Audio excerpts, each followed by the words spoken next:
అహంకారం ఉంటే ఎదుటివారికి దుఃఖం కలుగుతుంది. నెగెటివ్ అహంకారం ఉంటే ఎదుటివారికి దుఃఖం కలుగుతుంది. పాజిటివ్ అహంకారం ఉంటే ఎదుటివారికి సుఖాన్ని కలిగిస్తుంది. ఇక అహంకారం శూన్యంగా ఉంటే అది మోక్షాన్ని కూడా ఇస్తుంది.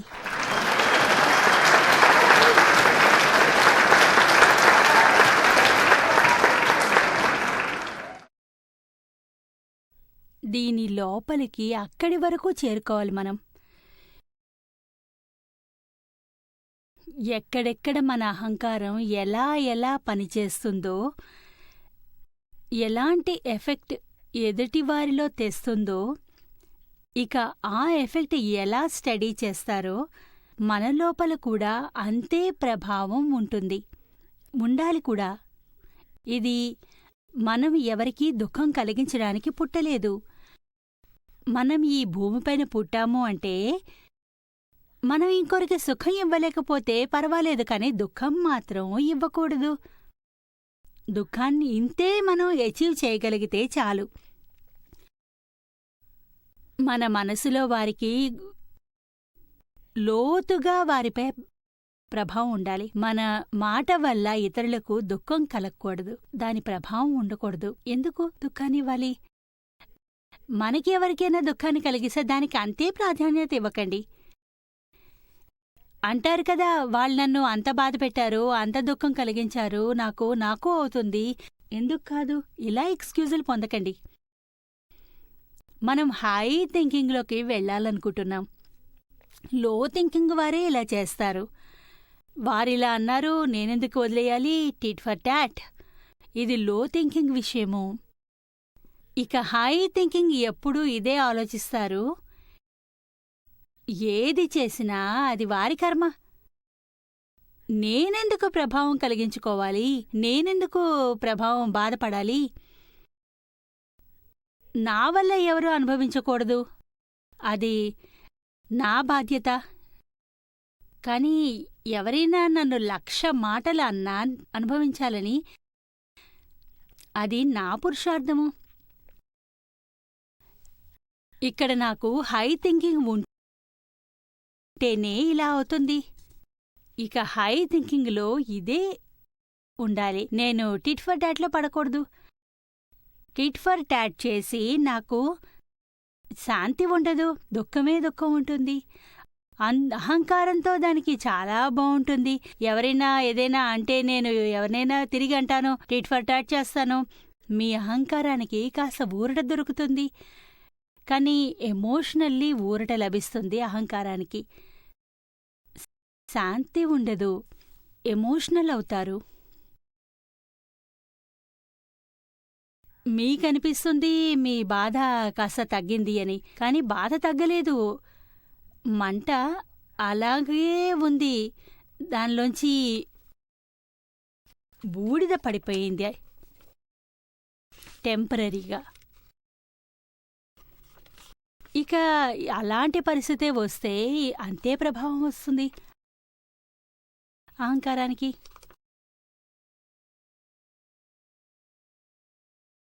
ఇప్పుడు ఇది పోతుంది అంటే మిమ్మల్ని విని విని నాకు అనిపిస్తోంది ఇది తప్పు అని, ఇది తప్పవుతోంది అని. కానీ మాట ఒక్కసారి బయటకు వచ్చేస్తుంది. అది మీరు చెప్పినట్టుగా ప్రతిక్రమణ చెయ్యి, కానీ ఒక్కోసారి ఖచ్చితంగా వచ్చేస్తుంది నోట్లోంచి. దీనికని ముందుకు వెళ్ళడానికి ఏం చెయ్యాల్సి ఉంటుంది? బాణం వదిలేశాక మీకు తెలుస్తోంది బాణం వెళ్ళిపోయింది, తప్పయింది అని. వెంటనే తెలుస్తుందా? మరి బాణం వెళ్ళిపోయిన వెంటనే పశ్చాత్తాపం చెయ్యండి.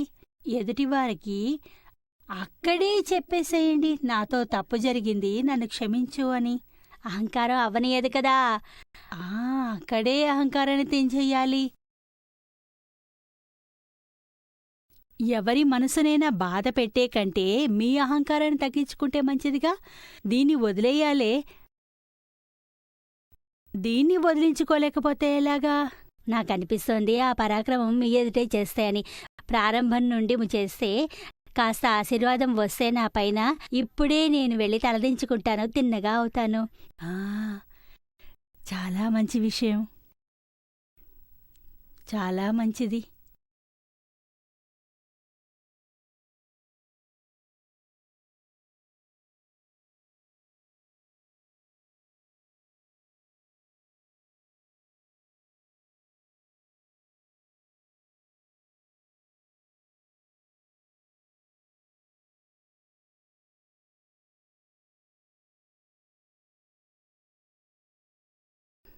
చాలా బాగుంది.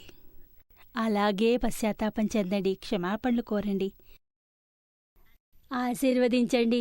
కాస్త ప్రగతి అవుతుంది. ఆ, నా ఆశీర్వాదం ఉంది ఇద్దరికీ. చాలా ఆశీర్వాదాలు. సుఖంగా ఉండండి. ఇంకోళ్ళకు కూడా సుఖం ఇవ్వండి. ఇదే మన జీవిత ధ్యేయం. నమస్కారం. నీరుమా ప్రణామం. నా భర్తతో అంతా బానే ఉంటుంది. జన్మజన్మలకు అతనే లభిస్తాడా? ఆయనే నీకు జన్మజన్మలకి కావాలా? ఈయనే కావాలా? అలా రావాలనేం లేదు.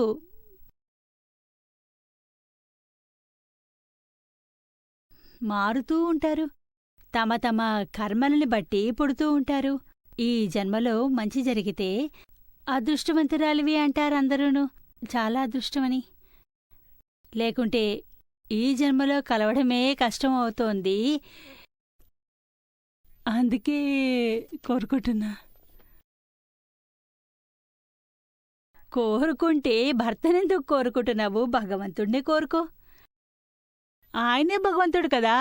ఓ, ఆయన్నే భగవంతుడు అంటున్నావా? చాలా బాగుంది.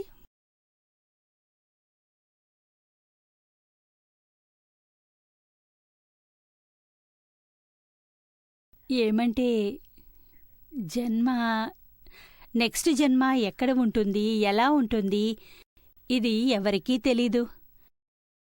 కాని ఇంత చెప్పగలను, కర్మ సిద్ధాంతం ప్రకారము ఏ జన్మ వస్తుందో, దేనివల్ల మీ కర్మ కట్టుబడి ఉంటుందో ఆ ప్రకారంగా జన్మ అవుతుంది. గీతలో కూడా చెప్పారు కదా, యయాతి సామతి అని. మృత్యువు సమయంలో మీ మతి ఎలా ఉంటుందో లోపల ఉన్న ఆలోచనలు, మార్పులు ఉంటాయి కదా, దాని ప్రకారంగా మీ జన్మ మీకు లభిస్తుంది. అలాంటి గతి లభిస్తుంది. ఆ సమయంలో మీ శరీరాన్ని వదిలి ఆత్మ వెడుతుంటే ఆ సమయంలో మీ మనస్సు ఏమంటుందో, మీ భర్త మరణించేటప్పుడు ఆయన లోపల ఏం జరుగుతుందో, ఆయన మనసులో ఎలా ఉంటుందో, మీకెలాంటి ఆలోచనలు వచ్చాయో ఏం తెలుసు, ఆయనకి ఎలాంటి గతి ఉంటుందనేది మృత్యు సమయంలో దీనికి ఖచ్చితంగా ఏమీ ఉండదు. ఏమాత్రమూ కలవదు. మాకు ఒక కలకత్తా నుండి సోదరుడు వచ్చాడు, బెంగాలీ సోదరుడు. చాలా తెలివైనవాడు, చురుకైనవాడు, బుద్ధిమంతుడు. అనుకోకుండా నన్ను కలిశాడు. చాలా కబుర్లు చెప్పుకున్నాము. చాలా డిస్కషన్ జరిగింది. వారికి బాగా అనిపించింది. ఆయన అనుకుని ఉండొచ్చు, మా ఆవిడ్ని కూడా నిరూమా దగ్గరకు తీసుకుని వెడితే చాలా ఆనందంగా ఉంటుంది అని. ఆయన వైఫ్కేమో చాలా భక్తి కలది. ప్రతిరోజు ఉదయం 4-5 గంటలకల్లా లేచి 4-5 గంటలు ప్రార్థన చేస్తూ ఉండేది. ఆయనకు అనిపించింది నిరూమాని కలిస్తే చాలా బాగుంటుంది, నాకంటే ఎక్కువ ఆమె సంతోషిస్తుంది అని. కానీ ఆ సమయంలో కలకత్తాలో లేదు వైఫ్. ఇక నేనేమో ముంబైకి వచ్చాను. ముంబై వచ్చాక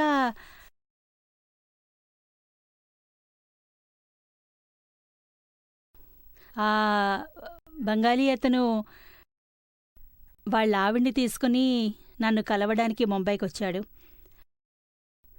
నా దగ్గరికి. చాలా కబుర్లు చెప్పుకున్నాము. చాలా నెమ్మదస్తురాలు ఆయన భార్య, చాలా భక్తి కలది. ఆ బంగాళీ అతను నన్ను ప్రశ్న అడిగాడు.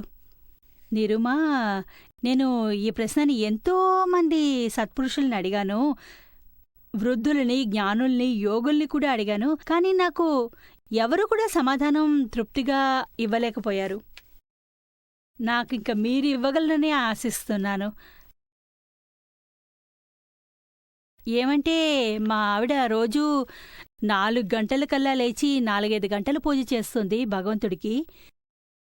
ఇక పూజలో రోజూ అడుగుతూ ఉంటుంది చివర్లో, హే దేవుడా, నాపై దయ చూపించి నాకు ఈ భర్తే వచ్చే జన్మకు దొరికేలా చెయ్యి అని, ఈ భర్తే కావాలి అని. సరిగ్గా మీలాగానే చివరికి జన్మజన్మలకు ఈ భర్తే కావాలి, ఇంకెవరూ వద్దు అని. ఆ బంగాలీ బాబా అంటున్నాడు, నేను రోజూ ఈమె ప్రార్థన వింటూ ఉంటాను, కానీ నాకు లోపల అనిపిస్తుంది పాపం ఇది రోజూ ప్రార్థన చేస్తుంది, భగవంతుడిని నమ్ముతుంది, నాకు ఇలాంటి భర్త కావాలని. ఇప్పుడు మావిడికి ఇంత ఉన్నత భావాలున్నాయి, నెమ్మదస్తురాలు. మరి మృత్యువు తర్వాత ఈమె మళ్ళీ జన్మిస్తే దేవగతికే వెళ్తుందేమో, దేవి అయిపోతుందేమో. ఇంత ఉన్నత భావాలు. ఇక నేను అన్ని విషయాల్లోనూ పూర్ణుని కాను, ఏ విషయంలోనూ లేట్లేదు, చెడు లేదు. నేనేమో పూర్తి చెడులతో నిండి ఉంటాను, మొత్తం మంచితనంతో నిండి ఉంది ఈమె. ఒకవేళ నేను మరణిస్తే తిన్నగా నరకానికే వెళ్తాను, లేదా జంతువుగా పుడతాను. కాని మంచి లక్షణాలేమీ లేవు నాలో, మంచి లక్షణాలేమీ లేవు. నా ప్రశ్న ఏమంటే, మా ఆవిడ ఇంతలా భగవంతుని ప్రార్థిస్తోంది, భగవంతుడే ఇస్తే కూడా ఏ విధంగా అవుతుంది? నేనేమో వెళ్తాను జంతువు లేదా నరకానికి, ఈమెమో దేవగతికి. ఈ రెండు భిన్న గతుల్లో మేము భార్యాభర్తలో ఎలా అవుతాం? Highly impossible. It is impossible. నా మనసులోకి రాదు. ఈమె ఇంత భక్తి చేస్తుంది, దేవుడికి భక్తులను అడుగుతుంది, ఇస్తాడు. ఈమె భక్తిని చూసి భగవంతుడు ఏంటి, భగవంతుడికి భగవంతుడు కూడా ఇచ్చేస్తాడేమో ప్రసన్నులయ్యి. మరి నా మనసులో ఈ విషయం నిలవట్లేదు. ఇదంతా ఏమవుతుంది, ఎలాగా? ఇక నేను చెప్పానో, చూడు బాబూ, ఏమంటే ఆమె అడిగింది దేవుడి నుండి ఎలాంటి భర్త ఆమె మనసులో ఉన్నాడో, ఆమె ఎలాంటి స్వరూపాన్ని మీలో చూస్తోందో, ఎంత హై స్టేజ్లో చూసిందో, మిమ్మల్ని రాముడు అనుకుంటోందేమో. అలాగే. ఓ, మరి రామచంద్రుడు అన్న దృష్టితో మిమ్మల్ని చూసింది. మరి రెండో వైపు మీరంటారు, నేను నరకంలోకి వెళ్తాను, నేను దుష్టుడిని అని.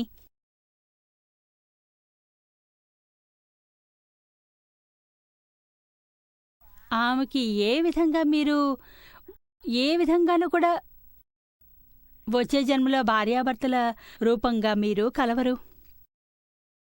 కాని ఆమె రామచంద్రుడి లాంటి భర్తను తలుచుకుందో, భర్త స్థానంలో స్థాపితం చేసిందో, అలాంటి రామచంద్రుడి లాంటి భర్త ఆమెకెవరో దొరుకుతారు నెక్స్ట్ జన్మలో. మీరు మాత్రం కాదు.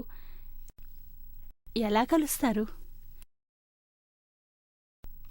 కర్మఫలితము అలాగే ఉంటుంది.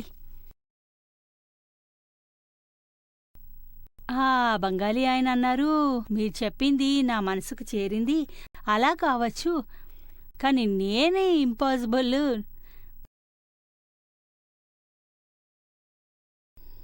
మీ భర్త కూడా వచ్చే జన్మలో లేక జన్మజన్మలకి మీరే భార్యగా కావాలనుకుంటున్నారా? అది ఆయనే చెప్పాలి, మీకు తెలీదు. ఆయన ఇంకోరిని కావాలని అనుకుంటే మీరు, లేదు లేదు అలా ఏం లేదు, మీకేం తెలుసు, అలా బయటపడ్రేమో, మనసులో అనుకుంటున్నారేమో. లేదు లేదు లేదు లేదు, అలా లేదు. రామచంద్రుడి భార్య, అందుకే అంటున్నారు కదా. మంచిదే, మీరు అదృష్టవంతులు, మీకు రామచంద్రుడి లాంటి భర్త దొరికాడు. కాని రామచంద్రుడికి మనసులో కూడా స్త్రీ లేదు, అతని దృష్టి మారలేదు, మనసులో కూడా స్త్రీ లేదు, దృష్టిలో కూడా ఏ స్త్రీ లేదు, ఆయన చూడలేదు చెడు దృష్టితో. మాట వేరు, ఆయన ఆ విషయమే వేరు. ఈ కాలంలో, ఈ కలియుగంలో చాలా కష్టమైంది ఈ విషయం. కానీ అయితే మాత్రం చాలా బాగుంది అలా కావడం. అలా కావచ్చు కూడా, 1-2 జన్మలు తోడుండడం వల్ల. కానీ జన్మజన్మలకు మాత్రం కాదు. జన్మజన్మలకు కాదా? లేదు. జన్మజన్మలకు ఎలా కుదురుతుంది? ఎన్ని పరిస్థితులు కలిస్తోనో మనిషి జన్మ లభిస్తుంది. ఇక సంస్కారవంతమైన ఇల్లు, ఇవన్నీ ఎన్ని ఎవిడెన్సులుండాలి? నిర్మాయనికి ఏమీ తెలియదు, కానీ ఈవిడికి తెలియాలి కదా. ఈ శరీరం మారిపోతుంది, ఇది కూడా తెలియదు. అసలుకి మన చెల్లెల ప్రాబ్లం ఏంటంటే, నాకు నా భర్తే జన్మజన్మలుగా కావాలి. ఆవిడికి కావాల్సింది ఏంటంటే, తనకి ఆ శరీరం నుంచే కావాలి. ఆవిడికి తెలియదేమో ఏమిటంటే, మనిషి చనిపోయిన తర్వాత శరీరం కాలిపోయి ఆత్మ బయటికి వెళ్ళిపోతుందని. ఇంకా వేరే శరీరం వస్తుంది, అది కూడా తనకు వద్దు. అయితే మన ఫేస్ మారిపోతుంది. తనకి అది తెలియాలి కదా, ఏమిటంటే శరీరం కాలిపోతుంది, ఇంకా వేరే చోట అది కలిసిపోతుంది. ఇంకా దాని తర్వాత హావాలు భావాలు అన్నీ మారిపోతాయి. అది అన్నీ మారిపోతాయి. స్థూల శరీరము వెళ్ళిపోతుంది కదా, కాలిపోతుంది. కానీ ఆత్మలో సూక్ష్మ శరీరము ఉండిపోతుంది. కారణ శరీరం అంటే కాజల్ బాడీ, ఎలక్ట్రికల్ బాడీ, ఇంకా ఆత్మ, 3 విషయాలుంటాయి. ఒంటరిగా ఆత్మ ఒక్కటి వెళ్ళదు. కారణ శరీరంగా వెళ్తాయి. కారణ శరీరము, ఇంకా తేజస్సు శరీరము, ఈ 3 విషయాలుంటాయి. కానీ అవి సూక్ష్మ శరీరంలో నెక్స్ట్ జన్మలో కూడా ఇదే దొరుకుతుంది. ఈ ఆత్మ భర్త శరీరంలో ధారణ చేసి వస్తుంది. ఇలా అవుతుంది. అలా అనడం కూడా నిజం కాదు. అప్పుడప్పుడు కావచ్చు, 1-2 జన్మలకు కావచ్చు, జన్మజన్మలకు మాత్రం కాదు. ఇక ఆలోచనలు కూడా మారిపోతుంటాయి. ఇప్పుడు బహుశా వృద్ధాప్యంలో కూడా ఇలాగే కావచ్చేమో. ఒకరితో ఒకరు కొట్టుకోవచ్చు. ఈ భారం ఎలా నాకు దొరికింది ఇలా అనుకోవచ్చు. అయిపోయింది. అంతా అంటారు కదా డైలాగ్స్, మనం వినే ఉంటాము, అంటారు కూడాను. నువ్వు నా తలకెలా చుట్టుకున్నావు? నాకు ఎంతో మంచి మంచి అమ్మాయిలు దొరుకుతున్నారు, కానీ నాకు ఎక్కడి నుండి నువ్వు వచ్చి తగులుకున్నావు? నిన్ను చూడగానే నేను పెళ్లికి సరే అన్నాను. నా బుద్ధి అప్పుడు ఆ టైంలో భ్రష్టు పట్టింది. నేను కాదు అనాలనే అనుకున్నాను. కానీ నాన్న మంచివారు, నువ్వున్నావు. ఏం చెప్పాలి? దానికి ఆమె సమాధానం చెప్తుంది. ముసలాడికి ఒకరితో ఒకరు. అరే మీరేంటి అంటారు, నాకు తెలిస్తే గనక మీ ఇంట్లో ఇలా తినడానికి కూడా తిండి లేదు. నేనేమిటి, కనీసం నా చెప్పు కూడా మీ ఇంటికి వచ్చి ఉండేది కాదు. చూడు, ఇలాంటి డైలాగులు కూడా విన్నాను. మరి మీరు ఏం తెలుసుకోలేదు? ఈ జన్మలో పొరపాటుగా కలిసాము, వచ్చే జన్మలో ఏమైనా వద్దు అని తోడుగా ఈ జన్మలో మేమైతే, ఈ జన్మలో ఏదైతే ఏ తోడు ఉంటుందో స్త్రీలు మాత్రం అడుగుతారు. ఈమె ఇక్కడ దొరికింది, ఇంకోత్తి అమెరికాలో దొరికింది, ఇంకో ఆవిడ ఈ జన్మలో జన్మజన్మలకు కావాలి అని ఈ భర్తే.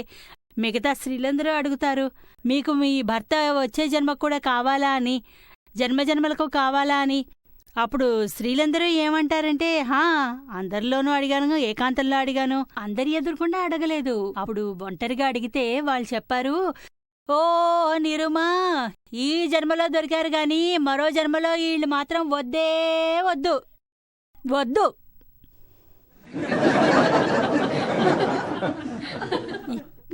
వద్దు, ఇక్కడే ఇంత పడుతున్నాము, ఈ ప్రాణాలు గొంతుకులో ఉన్నాయి, మళ్ళీ ఇంకో జన్మకు కూడానా? ఎందుకు?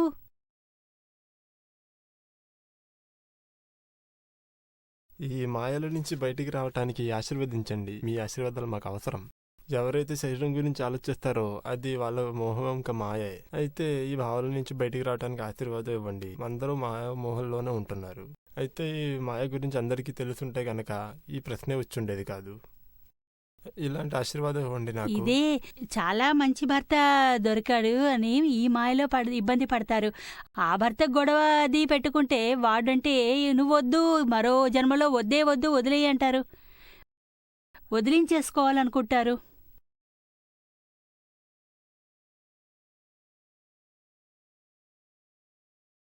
నేను రాత్రి ఎప్పుడైతే పడుకుంటానికి వెళ్తానో చనిపోయిన వాళ్ళు ఎవరైతే ఉంటారో ఇంటికి సంబంధించిన వాళ్ళు, చుట్టాలు, ఊరు చుట్టుపక్కలు, వాటి గురించి నాకు ఎప్పుడు కలలు వస్తూ ఉంటాయి. దీనికోసం ఏదన్నా ఉపాయం ఉంటే గనక నాకు ఆశీర్వాదాలు ఇవ్వండి. మీరు కంగారు పడాల్సిన పనేం లేదు. బతుకున్నవారు కూడా బతుకున్న సవాలే. అదైతే పర్వాలేదు. అలాగే అనుకో, కంగారు పడాల్సిన పనేమీ లేదు. నేను భయపడను. అది చెడు విషయం కాదు, దానివల్ల నష్టం లేదు, తప్పేమీ జరగదు దానివల్ల. కాస్త అలా కూడా అనుకోవద్దు, ఇది సహజం. కానీ రోజు ఇలా ఎందుకు అవుతుంటుంది? అయ్యుండొచ్చు కల్లో. ఏదైనా కావచ్చు. మీరు ఏదైనా ఉంటుందో, మీ మనసులో ఉంటుందో అదే కళల్లో కనిపిస్తాయి. లోపల ఉన్నాయి. ఇప్పుడు నా లోపల గురించి నేను మీకేం చెప్పను. ఏమీ చెప్పక్కర్లేదు. మీరు దీనికి ఇంపార్టెన్సే ఇవ్వకండి. సరే, వస్తే రానియండి, ఏం తేడా జరగదు. నాకు పావుల గురించి కలలు చెయ్యి. ఇప్పుడు సవాలు వస్తున్నాయి. ఇప్పుడు నాకు చనిపోయిన వాళ్ళ గురించి కలలు వస్తున్నాయి. మరి భగవంతుడికి కూడా వస్తాయి. అవును, చాలా చాలా ధన్యవాదాలు నిర్మా. మంచి ఆలోచనలు ఉంచుకో.